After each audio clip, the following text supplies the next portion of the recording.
Imagine yourself on a summer day deep in the woods, the sights, the sounds, the smells. Close your eyes and envision.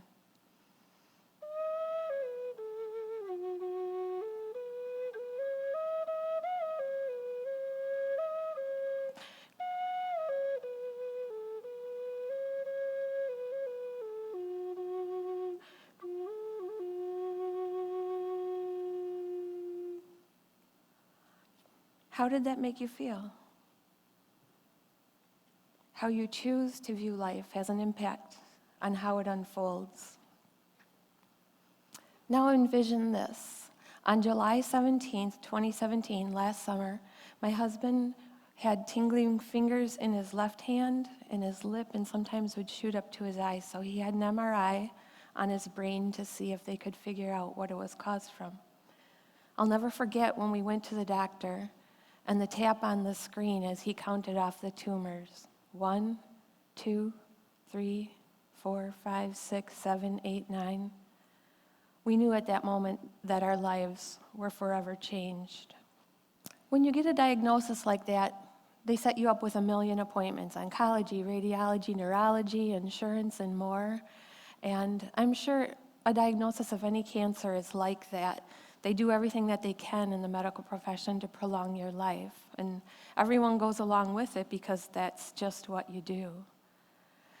Mark had just been through this conversation with his family because his mom died a year earlier of cancer, and they had the conversation on whether or not she should have treatment.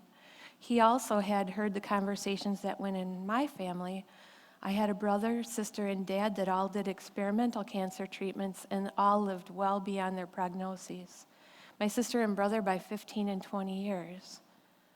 So how do you decide? When Mark went to tell the doctors that he was choosing to forego treatment, he told them he was dancing with the Lord. He didn't want to have, as he put it, his head baked, nor did he want to spend his last months sick. The last day he walked out of the hospital, he said, "Why would I want to be here every day? All these people are sick." And he went about to live. He told the doctors that he was choosing to live by not doing treatment. This was us the day before his surgery. He didn't want to die, but he wasn't afraid. He had a strong faith, and he believed that he would be going someplace better after this world. The hardest thing for him was leaving our sons behind, but he was grateful that they were launched, as he put it. And so he focused on the goodness of that instead of the thought that he was going to die. We all have that opportunity to focus on the goodness in whatever situation that we're going through. One day, he talked me into going out to see the sunrise. I'm not a morning person, but we went out, and he was looking across the shore here to the other side, and he said, "Look at all those lush colors coming to life over there. Do you see that?" It was a reminder to look at those simple beauties that are around every day that we so easily overlook in the busyness of our world. We took a lot of walks, and so this was at Terrell Island, and a place that we went a lot. Because he was unsteady on his feet as his tumors progressed, we had to hold hands with him so he wouldn't wander off the path. This was with his sisters, and we walked 4 miles that day, all 4 of us holding hands at certain times. And he wondered, why don't we do that more often? Why didn't we spend our lives holding hands when we walked? That simple connection of love. That night, after walking 4 miles that day, he fell and was unable to get up. Instead of being upset about it, he said, "We'll just sleep here tonight. It's okay." And we did. He never walked again, but he never quit trying. And I never heard him complain once. He was a fun guy. This was with my little brother causing mischief in the neighborhood just days after he got into his wheelchair. The first day in his wheelchair, he said, "I'll be zipping around in this in no time." And he was. He was a big athlete. All the way through college, he played football and he ran. In fact, when he was first feeling his symptoms, it was in a kickboxing class. So for him to go from that to this and feel okay about it was just incredible. He led us on that feeling. I mean, it was difficult beyond measure and very sad, but he helped us all believe that we could see the goodness in all of this that we go through every day. So we can go through traffic and be perturbed at a car that beeps at us or cuts us off, or we can be grateful that we have a car. We can be upset that we have an early snowfall, or we can get outside and take some pictures for Instagram and enjoy the beauty of that new fallen snow. It's simple, really, the easy flip of a thought, and we all can do it to turn a difficult situation into something beautiful. One benefit of having awareness of a shortened lifespan is you have time to prepare how you are going to spend that time and how you are going to die. Mark chose to call in hospice really early. And most people, it seems, think of hospice as a last ditch. They're going to die, let's call in hospice. And family may be upset because they feel like they're quitting. He looked at it as an opportunity to enhance his living. In doing that, we also got to talk about things like the living will. He got that filled out. He ordered the do not resuscitate order, which meant that as long as he was wearing the bracelet, no matter what happened to him, no medical intervention would take place. And we knew about that. We talked about it, so we understood what that meant. And we thought of it as a gift, that he took that decision out of our hands, those life and death decisions he made, and we were well aware of. It was his choice. He talked about cremation. He chose how he wanted to have his funeral celebration, which musicians he would want.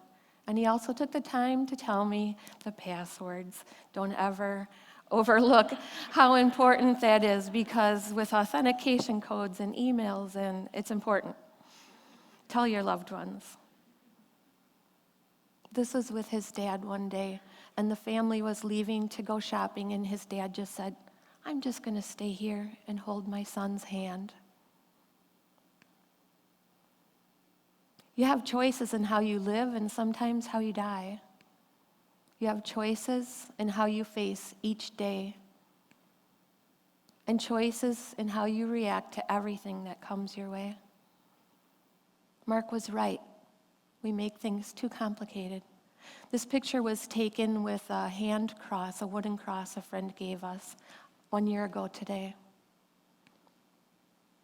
It's simple. Love and be loved. He said it all the time. Hold hands. Treat people the way you want to be treated. Savor every moment and every morsel. He had that pie gone in one setting. Be grateful for every little thing. We were driving down the road and he saw this truck with the flowers and he said, we have to stop and take a picture. And make time for family and friends. This was the day of the eclipse last summer.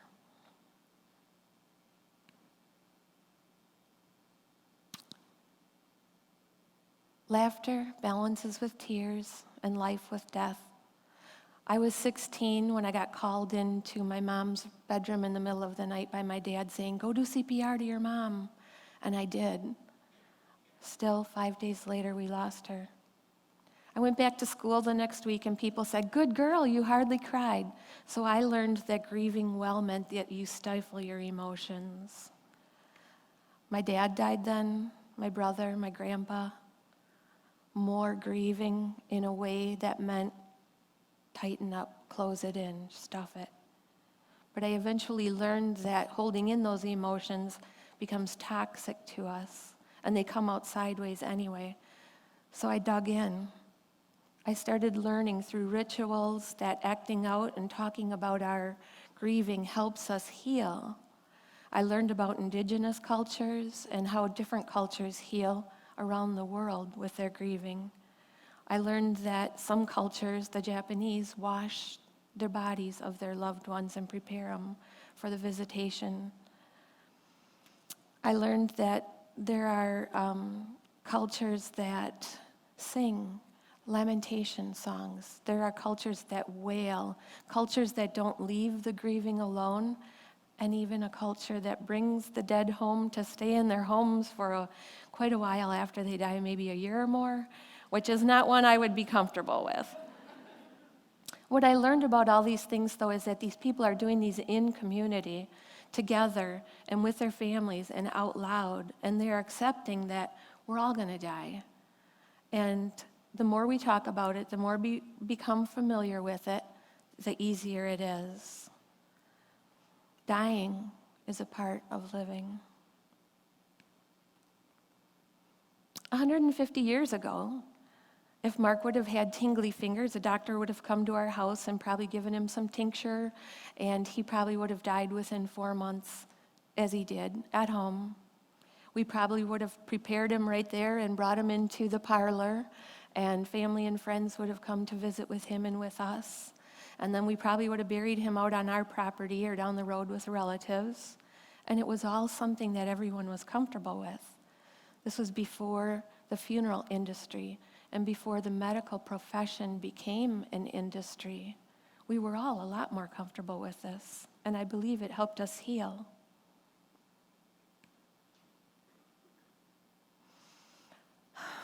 "4 months after the doctor told Mark he was deep in the woods, he took his last breath. It was just us at home. One son was home, the other was on the phone and got home shortly after. We had prayed for a miracle. People think miracles are he's going to be healed, but we knew with glioblastoma you're not healed. Glioblastoma, the average person, if they do treatment, lasts 12 to 14 months, and without treatment, only 2 to 3 months. The doctors had told him short weeks to months. But the miracle happened. He died with his dignity intact, and he died without pain. He died at home in a cozy nest with our family, in a room that was colorful, that had been filled with laughter and love of all who had come to visit us over that time. Old friends and new, family. It's the richest time of life. Such a precious time of life, and there is probably no greater privilege than to be there with someone when they take their last breath. You understand then what life is all about. That night, we called hospice and said we would like a little time with him before they came. We washed his body, put him in comfortable clothes, brushed his teeth, and fixed his hair, put a colorful blanket over him, and he looked like he was resting. And then we got some rest ourselves. In the morning, when the funeral directors came, we were at peace with seeing him go. It was okay. Did you know you have that choice to stay with your loved one after they die? I had heard a funeral director, Caitlin Doherty, her name is, from LA, describe the next phase, the cremation. And she was a young funeral director and said how sad it was when she did the cremation that the family was not there, wasn't even aware really when it was going on. And she found it sad that she was there alone with someone's loved one in their last moments in human form on earth. And because she found it sad, I took the time to think about it, and I did too, and I couldn't leave Mark alone. I didn't know if I could go, but I'm glad that I asked if I could, and I did. It was a beautiful day. When I got there, they told me what to expect. He would be in a garage-like room, an industrial room, and there would be a large furnace there. And I also knew I could leave any moment if I needed to exit out. But I went in, and I had looked online, so I kind of knew what to expect, and it was, but I didn't know I would see a box there next to this big metal furnace. And in that box was a mark, and I surprised myself when I asked, "Can I see him?" It was a full week after he died, and they said, "Yeah, you can. He's in plastic, so be aware of that." And I said, "I'm comfortable. I'll open it up. Let me see." And so they did. They lifted the box and unwrapped the plastic, and he was so beautiful. A full week after he died. So often we go to a visitation and we see someone in a casket, rigid and made up, doesn't look like them at all. He had his head tipped to one side like he was sleeping peacefully, and he just looked at rest. I planted a kiss on his lips, one for me and one for each of our kids. And then I asked if I could pray like this for him.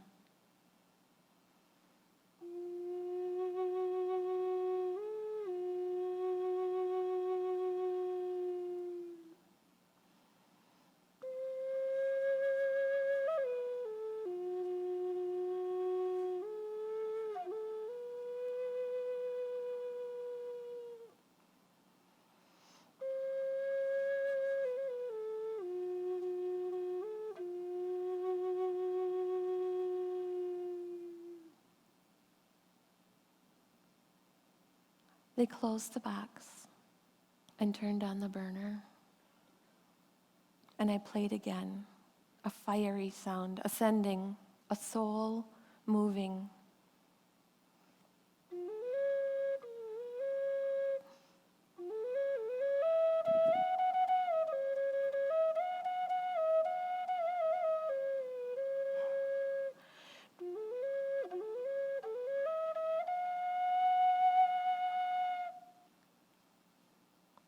I said goodbye, and I watched as they rolled him in. I paused and prayed, and then I stepped outside.